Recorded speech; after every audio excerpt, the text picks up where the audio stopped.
예, 오늘은 사도행전 8장 1절부터 3절을 본문으로 해서 세상이 이기는 것 같습니다. 라는 제목의 말씀으로 함께 은혜를 나누려고 합니다. 제목이 어떻게 된다고요? 세상이 이기는 것 같습니다. 한 번 더 시작. 세상이 이기는 것 같습니다.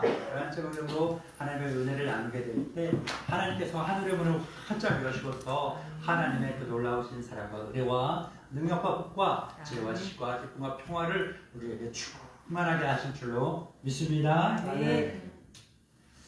오늘 제목 뭐라고요? 세상이 이기는 것 같습니다.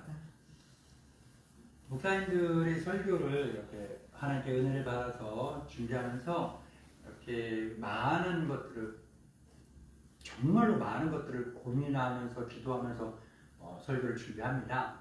그 가운데 많이 고민하는 것 중에 한 가지가 뭐냐면 제목을 정하는 거예요. 제목. 세상이 이기는 것 같습니다. 제목을 보고 듣고 내 말 입술로 내 목소리로 읽었을 때 어떤 느낌이 들던가요? 좀 충격적이고 또 좀 절망적이고 약간 진 것 같은 패배의 그 느낌을 가지고 올 수 있죠. 예. 그런 느낌을 충분히 가지기를 바라면서 제목을 기도하며 정했습니다.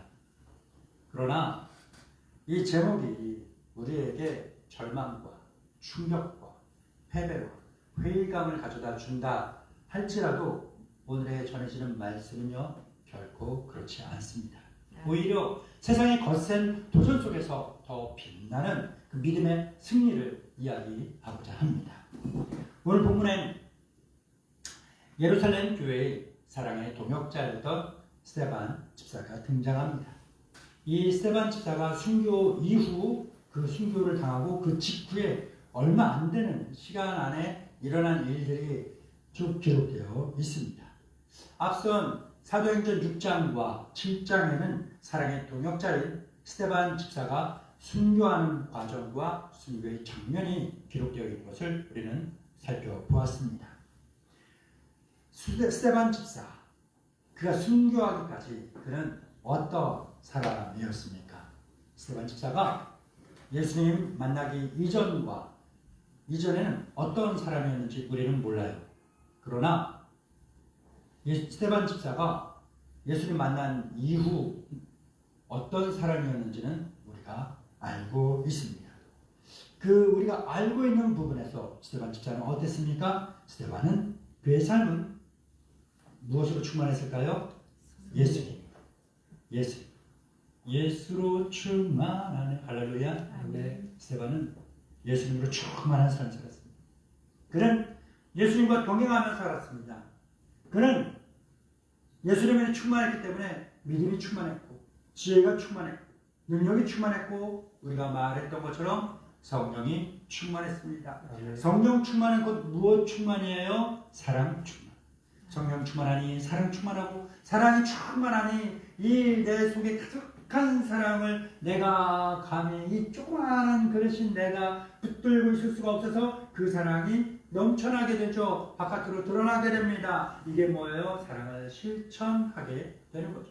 스데반 집사는 이렇게 성령 충만하고 사랑 충만하여 사랑을 실천하면서 살았어요. 사랑을 실천하면서 살다 보니까 교회 안과 밖에서 사람들에게 칭찬과 존경과 인정을 받으며 살았던 사람이 바로 스데반 집사예요. 이 스데반 집사는요, 날마다 사랑의 동역자가 된 이후에는 더욱더 활발하게 사랑을 실천하고 주의 복음을 전하고 사람들에게 돕고 사람들을 사랑으로 돕고 사람들에게 주의 복음을 전하고 사람들을 예수님께로 인도하고 그렇게 매일매일 사람들을 구원하며 살던 사람이 스데반 집사예요. 그리고 우리는 스데반 집사가 그렇게 살았다는 것을 알고 있습니다. 이런 스데반 집사에게 예기치 않은 고난이 닥쳐옵니다. 뭡니까? 당시 권력자들과 결탁한 사람들이 스데반과의 논쟁, 말싸움에서 이길 수 없게 되자 어떻게 합니까? 그에게 누명을 씌웁니다. 누명을 씌워서 붙잡습니다. 그들은 스데반 집사를 붙들어서 공회로 끌고 갔고 스데반 집사를 부당하게 신문하기 시작합니다. 생명의 위협을 받는 그 절체절명의 순간, 스데반 집사는 인간적인 두려움이나 원망에 사로잡히지 않았습니다. 그는 자기를 고발하는 사람들을 바라보지 않았습니다. 자기를 죽이기 위하여 날아오는 그 큰 돌덩어리들을 바라보지 않았습니다. 스데반 집사는 자기 인생의 가장 위태로운 그 순간 자기의 눈을 들어 무엇을 보았습니까? 하늘을 바라보았습니다. 믿음의 눈을 떠서 주님을 바라본 줄로 믿습니다.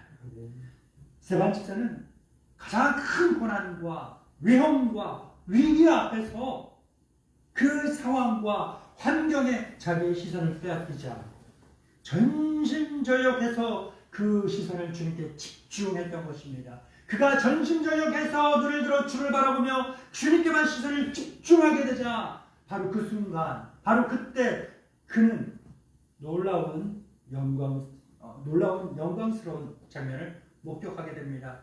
예수 그리스도께서 하나님 오른편에서 서서 그를 바라보고 계시는 것을 볼 수 있게 된 것입니다. 그리고 그는 그토록 고대하고 사모하던 그 예수님의 품에 안겨 영원한 안식을 누리게 된 줄 믿습니다. 여러분, 스데반 집사는요, 억울한 죽음을 당해서 패배한 것이 아닙니다. 오히려 세상 사람들은 모두 두려워하는 그 억울한 죽음, 그 죽음을 믿음으로 이겨낸 줄로 믿습니다. 사랑하는 믿음의 동반자 여러분, 우리가 살아가면서 때때로 우리는 세상이 우리를 압도하는 것 같기도 합니다. 세상의 가치관과 세상의 방식이 오히려 이기는 것 같습니다. 뉴스나 우리 주변에서 들려오는 소문, 소식들을 듣게 되면, 그런 상황들을 보게 되면 그런 게 더 피부로 와닿는 그러한 때가 많이 있죠. 정의는 사라지고 불의가 득세하는 것 같습니다.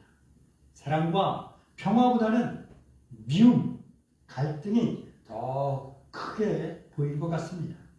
심지어 믿음을 지키면서 사는 것은 어리석은 생활이고, 세상의 성공과 즐거움을 추구하고 그것을 쫓아 살아가는 것이 더 현명한 것처럼 느껴지는 것이 우리가 살고 있는 지금 이 시대의 풍속입니다. 이런 거센 세상의 흐름 앞에서 우리는 억울하고 답답한 일을 당할 때도 있죠. 스데반 집사처럼 예상치 못했던 그런 어려움, 위협, 민망하고 곤혹스러운 그런 상황과 환경을 맞닥뜨릴 때도 있습니다. 하지만 분명한 사실은 스데반 집사처럼 우리도 모든 순간 믿음의 눈을 들어서 예수님을 바라보아야 한다는 것입니다.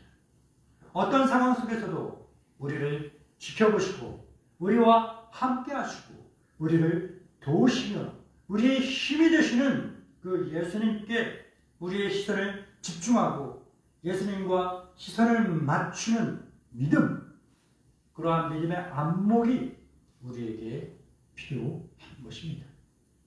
주님은 언제 어디서나 우리와 동행하십니다. 우리를 도우십니다.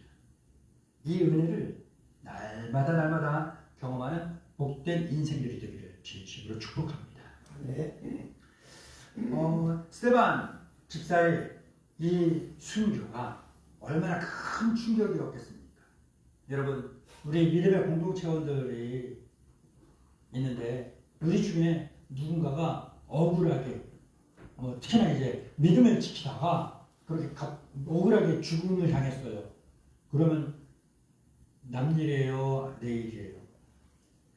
내 일이에요. 우리가 다 충격을 받게 되는 거예요. 마찬가지죠. 스데반 집사가 억울하게 죽임을 당했어요. 믿음을 지키다가, 사랑을 실천하다가. 나사렛 예수님께서 메시아 그리스도라는 참 진리의 복음을 선포하다가 붙잡히고 부당하게 신문당하고 돌에 맞아 죽었어요. 이걸 곁에서 본 사람들도 있고 들은 사람들도 있습니다. 예루살렘 교회에 이 스데반 집사의 순교가 얼마나 충격적이었겠습니까? 예루살렘 교회의 성도들은 그 충격의 여파에 뿔뿔이 흩어졌습니다. 예루살렘을 떠났습니다. 유대와 사마리아 온 지역으로 피난길에 올랐습니다. 교회에 남은 사람은 누굴까요? 사도들만이 남아서 텅 빈 교회를 지킬 뿐이었습니다. 오늘 본문인 사도행전 8장 1절을 같이 읽어볼까요? 시작. 사울은 그가 죽인 당함을 마땅히 여기더라. 그날에 예루살렘에 있는 교회에 큰 박해가 있어 사도 외에는 다 유대와 사마리아 모든 땅으로 흩어지니라. 아멘. 이제 새로운 뉴페이스, 새로운 사람이 등장합니다. 누구예요? 사울. 처음에 봐요, 사울. 그쵸? 등장합니다. 사울. 이 사울이 누굴까요? 성경에 많은 사울이 등장하는데 오늘 새롭게 등장한 이 사울은 훗날 살아계시고 역사하신 예수님을 만난 이후 인생이 송두리째 바뀌어서 그는 사도 바울이 되는 사람입니다. 사울은 오늘 본문에 또한 그 앞절에 뭐라고 나와 있느냐? 스데반 집사가 순교하는 모든 것들을 지켜본 사람이라고 성경은 기록합니다. 그냥 스데반 집사가 죽는 거를 순교당하는 걸 이렇게 보고만 있지 않았어요. 사람들이 자기들의 중요한 물건인 겉옷을 벗어다가 사울이라는 청년의 발 앞에 쌓아놨다는 거예요. 뭐야? 사울, 우리의 중요한 이것을 너에게 맡길 테니 이걸 보관하고 있어줘. 라는 의미죠. 옷을 보관했다는 거예요. 이 사람들에게 뭘 받는 사람이에요? 신뢰를 받는 사람. 이 사람들이 자기들의 중요한 것을 맡겨도 아무 문제 없고 탈이 생기지 않는다라는 믿음이 있는 사람이 사울이고, 이 사울이 스데반 집사가 돌에 맞아 죽을 때 사람들의 그 겉옷을 모아 지켜보면서 있었다는 거예요. 그 말은 무엇을 이야기하는 걸까요? 사울이 스데반 집사의 죽임당한 걸 찬성했다 라고 성경에 나와 있는데요. 이거는요 굉장히 우회적으로 좀 덜 잔인하게 좀 부드럽게 표현한 거예요. 그냥 죽는 거에 찬성이 아니라 적극적으로 동조한 거예요. 적극적으로 저 인간은 죽어야 되는 사람입니다. 사람들을 오히려 선동했던 사람 중에 한 명이 사울이고요. 앞장선 주동자, 뒤에서 사람들을 충동하는 외국 조종자, 이런 역할을 했던 사람이 바로 이 사울인 것입니다. 이 사울이란 이 청년은 유대교회, 그들의 그 율법에 얼마나 큰 열정을 갖고 있었는지, 우리 열혈 청년 이 사울이 무슨 일을 했는지 같이 본문을 읽어볼까요? 3절입니다. 시작. 사울이 교회를 정찰할세 각 집에 들어가 남녀를 끌어다가 목에 놓니. 아멘. 열혈 청년 사울은 교회를 박해하는데 앞장섰다는 거예요. 잔멸이라고, 잔멸. 잔멸은 뭐예요? 우리 어제 그저께 저 강원도 정선에 불이 났습니다. 그래서 날씨 때문에 헬기가 못 뜨고 불을 못 끄고 그랬었는데요. 그 뉴스를 제가 어제 봤더니만 어제 오후 1시쯤에 주불, 큰 불이 잡히고 꺼지고 그 다음에 무슨 불을 꺼뜨린 거예요? 잔불. 남아있는 거, 나중에 큰 불이 될 가능성이 있는 그 조그마한 불씨들을 다 찾아서 끄는, 그걸 다 꺼야 이 불을 다 껐다라고 이야기할 수 있는 거잖아요. 교회 사람들이 다 흩어졌다고 끝난 게 아니라 각 집에 들어가서 애나 어른이나 남자나 여자나 노인이나 5살짜리 애나 가릴 것 없이 예수님 믿는 것 같으면 잔면, 그 조그마한 믿음의 씨앗들까지 싹 다 색출해서 잡아다가 감옥에 가두고 신문하고 죽이는, 그 일을 한 사람이, 그 열정을 가지고 있는 사람이 바로 사울이었던 것입니다. 이러한 사울의 맹렬한 박해로 예루살렘 교회 성도들은요, 예루살렘을 떠나 유다와 사마리아 모든 곳으로 흩어집니다. 뿔뿔이 흩어졌습니다. 끝까지 교회를 지킨 사람들은 누구라고요? 사도들. 목사님들만 남았다. 이제 열혈 청년 사울이 앞장선 박해 부대가 교회 예배당으로 문을 부수고 우르르 칼과 창을 들고 밧줄을 들고 몽둥이를 들고 그 남아있는 교회를 지키고 있는 그 사도들, 그 목사님들의 머리를 부셔뜨리고 팔을 꺾어버리고 다리를 부셔뜨리고 갈비뼈를 부러뜨리면서 질질 끌고 갈 그런 일은 이제 시간 문제인 것입니다. 사도들이 이 사실을 몰랐을까요? 알고 있었습니다. 알고 있었으나 그럼에도 불구하고 사도들은 교회를 떠나지 않고 지킵니다. 예견된 박해, 그 고난, 위험, 죽음을 담담하게 기다립니다.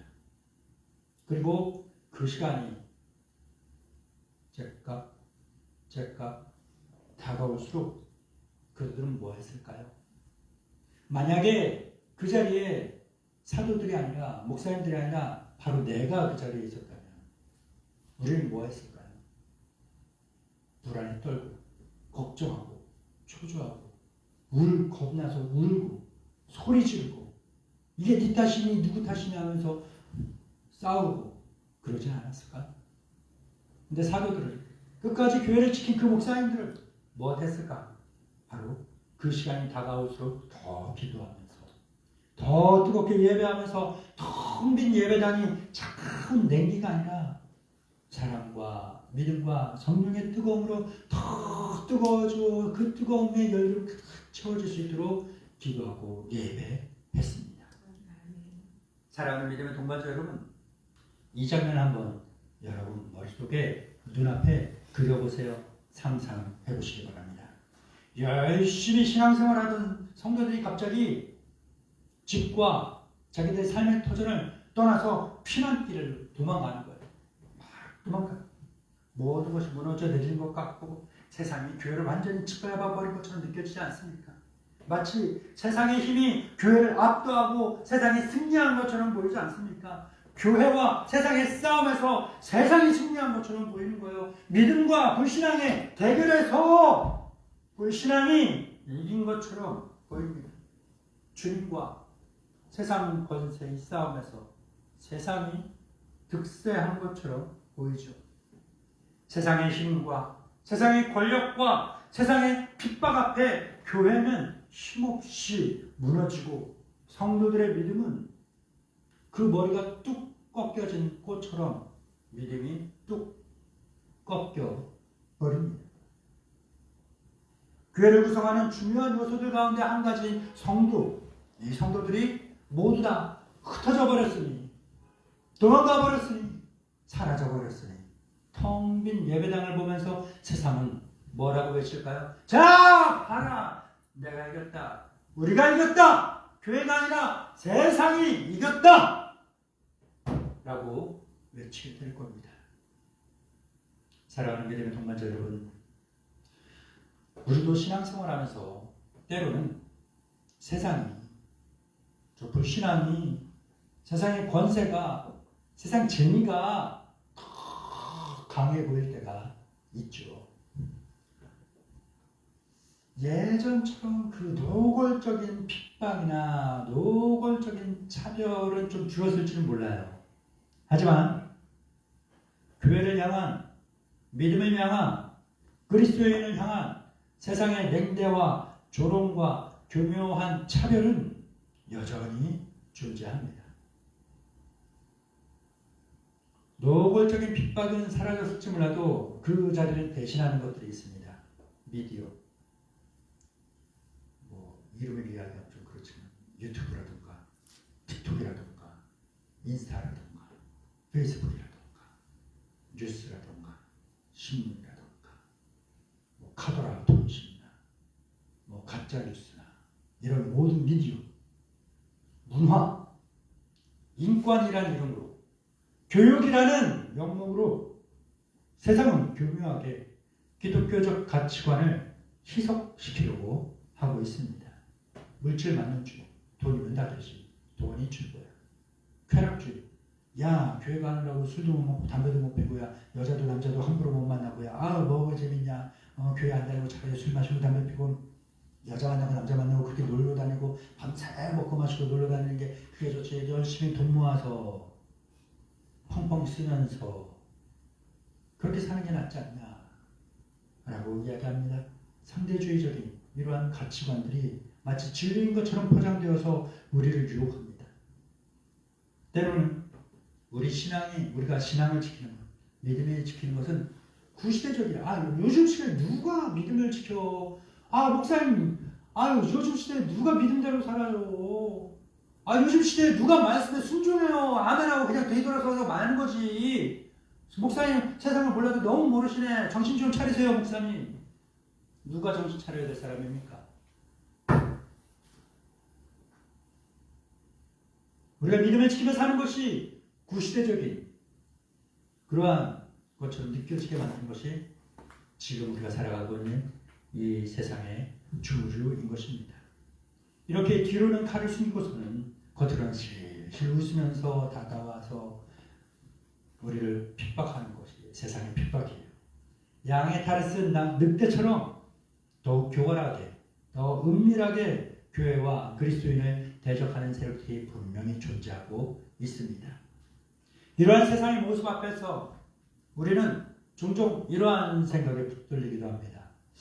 이러다 정말로 세상이 이기는 거 아닌가 하는 의식. 목사님이 믿음으로 사는 게 좋다고 하는데 정말로 믿음대로 사는 게 의미가 있는 걸까 하는 회의감 때문에 생길 때도 있습니다. 하지만 분명 확실한 진리가 있습니다. 세상이 이기는 것처럼 보여도 결국 승리는 주님의 것이라는 겁니다. 아멘. 주님의 승리는 누구의 것? 우리 것. 할렐루야. 네. 이게 진리인 겁니다. 우리가 승리하는 것, 세상이 아니라 결국 우리가 승리하는 것이 정해져 있는 진리라는 사실입니다.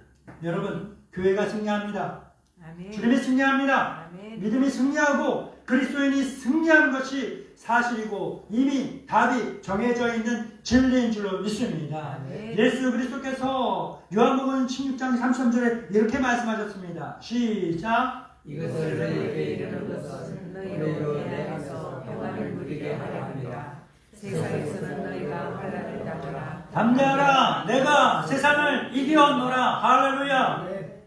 사랑하는 예수님께서는 진작부터 세상을 이겼어요. 아멘. 네. 진작부터 승리를 보자. 싸움 시작되기도 전에 우리가 이겼어. 이겨놓고 싸움터에 들어간 거예요. 아멘. 제가 요즘 운동한다고 그랬잖아요. 주짓수. 3월에 대회가 있습니다. 전국에서 주짓수 대회. 제가 그 대회를 출전을 안 해요. 다칠까봐. 토요일 날 하는데 괜히 다쳐갖고 뼈 부러져갖고 이렇게 와봐요. 뭐가 은혜가 되겠어요. 다리가 부러져갖고 은혜 안 되잖아요. 물론 대회를 나가서 좋은 성적을 거둘 만한 그런 착각은 있지만 더 은혜로운 예배를 위해서 제가 운동만 하기로 했습니다. 자, 그런데 만약에 제가 그 대회를 나갔는데 실력이 흰띠가 아니라 이제 막 시작했으니까 흰띠예요. 흰띠가 아니라 검은 띠인데 흰띠를 놓고 나갔어. 그러면 나오는 상대하는 사람을 다 이제 한 달, 두 달, 석 달 된 그 흰띠들인데 그 사람들하고 싸우면 내가 이길까요, 질까요? 실제로 내가 검은 띠인데 흰띠 메고 나갔어. 흰띠들하고 싸워서 시합을 해. 내가 이길까요, 질까요? 이겨요. 그러면 그 대회에서 금메달은 내가 정해놓은 거예요? 아니에요. 정해놓은 거죠. 그 상황으로 대회에 딱 참전했어. 5만 원인가 참가비 내면서. 자, 어때요? 이겨놓고 그 대회 나가니 떨릴 게 있어요? 긴장되는 게 있어요? 재밌죠. 재밌습니다. 예수님이 진작부터 승리를 보장하셨어요. 우리는 사랑하는 예수님 믿는 사람이죠. 아멘. 아멘. 예수님께서 죽음으로 죽음을 이겨버리고 부활로 승리하셨습니다. 이 사실을 우리가 확실하게 믿는다면 비록 세상에서는 환난을 당할 수 있어요. 세상 우리는 늘 겨루니까 환난을 당할 수 있습니다. 그러나 그 환난 속에서도 우리는 담대할 수 있습니다. 아멘. 왜? 우리 안에 계신 예수님께서 우리와 함께 하십니까? 아멘. 승리하신 예수님이 나와 함께 하시고 예수님의 그 승리가 누구의 승리야? 나의 승리, 우리의 승리니까 아멘. 우리의 도우시는 예수님의 힘과 능력으로 우리는 승리한 거예요. 할렐루야. 아멘. 네. 그러니까 사랑하는 믿음의 동반자 여러분, 세상의 부당한 대우, 교묘한 공격 그 앞에서 물러서지 말아요. 아멘. 쫄지 말아요. 쫄지 마요. 세상의 조롱과 그 핍박 앞에 무릎 꿇지 마시기 바랍니다. 오히려 믿음의 담력으로 더욱 담당하게 우리는 일어나야 할 줄 믿습니다. 그리고 하나님께서 우리에게 맡겨주신 자리, 바로 이 자리, 내 자리를 굳건하게 지켜야 할 줄 믿습니다. 아멘. 여기서 멈춰서는 안 돼요. 한 걸음 더 나아가야죠. 우리는 간 곳곳마다 만나는 모든 사람들에게 예수 그리스도의 복음을 비추고 진리의 말씀을 전하고 진리의 말씀을 지원하면서 세상 속에서 참된 그리스도인으로 살아가야 하는 사람인 줄로 믿습니다. 아멘.